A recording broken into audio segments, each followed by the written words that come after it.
ធ្វើខុសមួយដងមានន័យថាយើងជាមនុស្សមិនល្អមែនទេសម្រាប់ខ្ញុំមិនគិតដូច្នោះនោះទេព្រោះយើងគ្រប់គ្នាធ្លាប់ធ្វើខុសនៅកន្លែងធ្វើការក៏ដូចគ្នាបុគ្គលិកក៏ធ្លាប់ធ្វើខុសអ្នកគ្រប់គ្រងក៏ធ្លាប់ធ្វើខុសសូម្បីតែប្រធានក៏អាចធ្វើខុសបានដែរដូច្នេះបញ្ហាមិនស្ថិតនៅត្រង់ថាយើងធ្លាប់ធ្វើខុសឬអត់ប៉ុន្តែស្ថិតនៅត្រង់ថាបន្ទាប់ពីយើងធ្វើខុសយើងបានរៀនអ្វីខ្លះពីវាហើយសម្រាប់អ្នកដឹកនាំវិញពេលបុគ្គលិកធ្វើខុសតែយើងគួរធ្វើអ្វីខ្លះ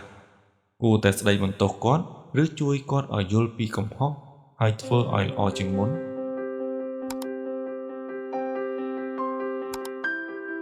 ថ្ងៃនេះខ្ញុំចង់ចែករំលែក3គំនិតខ្លីៗដែលខ្ញុំគិតថាអាចឲ្យយើងមើលការងារនិងមើលមនុស្សនៅក្នុងក្រុមការងាររបស់យើងបានមួយជ្រុងថែមទៀតកំហុសមួយមិនមែនជាមនុស្សម្នាក់ទាំងមូលនោះទេសាកគិតមើលមានបុគ្គលិកម្នាក់គាត់ធ្វើការល្អជាច្រើនខែមកធ្វើការទៀងទាត់ទទួលខុសត្រូវលើការងារជួយមិត្តរួមការងារហើយការងាររបស់គាត់ក៏ធ្វើបានល្អប៉ុន្តែកាលមួយគាត់បានធ្វើខុសអាចជាកំហុសឆ្គងនៅក្នុងការធ្វើរបាយការណ៍ឬក៏អាចជាកំហុសនៅក្នុងការបម្រើអតិថិជនឬអាចជាការសម្រេចចិត្តមួយដែលមិនបានលទ្ធផលដោយការរំពឹងទុកពេលរឿងនេះកើតឡើងយើងអាចមានអារម្មណ៍ថាខឹងនេះជារឿងធម្មតាប៉ុន្តែអ្វីដែលយើងត្រូវប្រយ័ត្នគឺកុំឲ្យអារម្មណ៍មួយផ្លែតធ្វើឲ្យយើងវាយតម្លៃមនុស្សម្នាក់ទាំងមូលព្រោះមនុស្សម្នាក់ធ្វើខុសមិនមានន័យថាគាត់ជាមនុស្សមិនល្អនោះទេយើងត្រូវបែងចែកឲ្យច្បាស់គាត់បានធ្វើខុសនេះជារឿងមួយ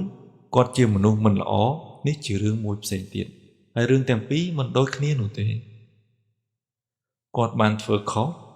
មិនមានន័យថាគាត់ជាមនុស្សមិនល្អនោះទេកុំប្រញាប់សម្រេចចិត្តពេលយើងកំពុងខឹងនៅពេលមានបញ្ហាជាពិសេសនៅពេលយើងខឹងយើងងាយនិយាយពាក្យដែលយើងអាចស្ដាយក្រោយឧទាហរណ៍ហេតុអ្វីអ្នកធ្វើការបែបនេះរឿងបែបនេះក៏ធ្វើខុសដែរខ្ញុំប្រាប់ប្រមាណដងហើយពេលខ្លះយើងនិយាយពាក្យទាំងនេះដោយសារយើងខឹងប៉ុន្តែពេលមានអារម្មណ៍ស្ងប់យើងអាចគិតថាប្រហែលជាខ្ញុំនិយាយខ្លាំងពេកហើយដូច្នេះពេលមានកំហុសសាកឈប់បន្តិចហើយសួរថា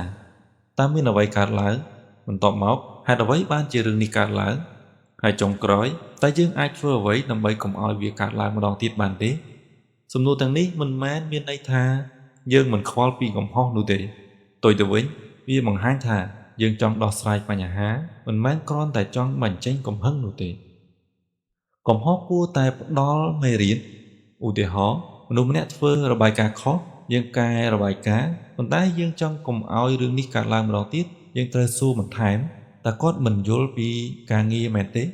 ឬការណែនាំរបស់យើងមិនទាន់ច្បាស់ឬគាត់មិនទាន់ស្ទាត់ជំនាញឬដំណើរការងាររបស់យើងមានចន្លោះខ្វះខាតបើយើងរកឃើញថាគាត់ខ្វះជំនាញយើងអាចបង្រៀនគាត់បានបើការណែនាំមិនទាន់ច្បាស់យើងពន្យល់ឲ្យច្បាស់ជាងមុនបើដំណើរការងារមានបញ្ហាយើងអាចកែលម្អដំណើរការងារបាននេះហើយជារបៀបដែលយើងអាចបដូរកំហុសមួយឲ្យទៅជាមេរៀនមួយដូច្នេះខ្ញុំចង់ឲ្យយើងចងចាំរឿងមួយកុំយកកំហុសមួយមកកំណត់មនុស្សម្នាក់ទាំងមូលបើការងារខុសកែការងារបើជំនាញខ្វះបង្រៀនបន្ថែមបើការណែនាំមិនច្បាស់អាចពន្យល់ឲ្យច្បាស់ហើយបើមានអ្វីដែលត្រូវកែលម្អសូមផ្ដល់ការកែលម្អត្រឡប់ទៅគាត់វិញព្រោះអ្នកជាអ្នកដឹកនាំមិនមែនមានតួនាទីត្រឹមតែរកថាអ្នកណាធ្វើខុសតែត្រូវជួយឲ្យក្រុមការងាររកឃើញថាតើយើងធ្វើដូចម្តេចដើម្បីឲ្យល្អជាងមុនតួនាទីខុសគ្នាមិនមានន័យថាអង្គុយចាំមើលគ្នាខុសនោះទេឥឡូវសូមគិតពីកន្លែងធ្វើការរបស់យើងមានប្រធានមានគណនេយ្យករមាន HR មានផ្នែក Sale មានខាងបច្ចេកទេសមាន IT មានសន្តិសុខមានអ្នកអនាម័យមនុស្សទាំងនេះមានតួនាទីខុសៗគ្នាការទទួលខុសត្រូវក៏ខុសគ្នាប្រាក់ខែក៏ខុសគ្នាហើយបទពិសោធន៍ក៏ខុសគ្នា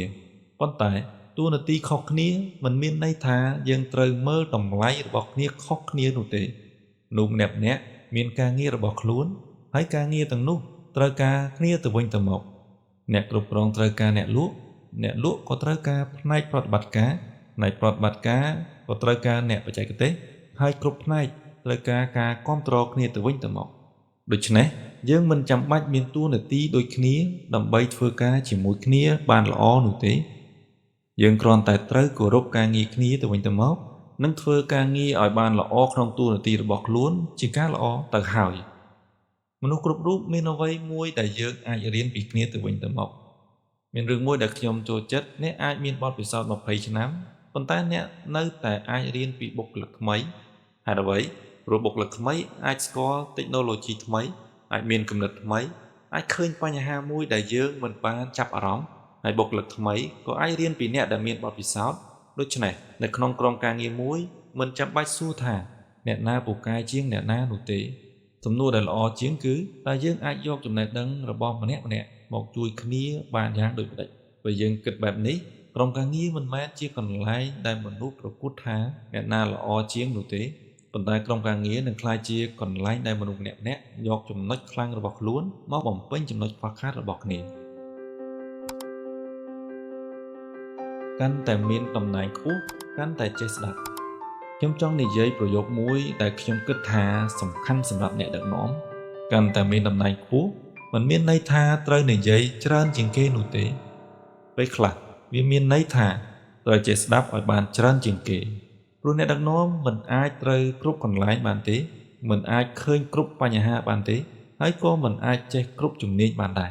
ដូច្នេះយើងត្រូវការអ្នកជំនាញមានបញ្ហាខាង Finance ស្ដាប់អ្នកដែលមានជំនាញផ្នែក Finance មានបញ្ហា Technology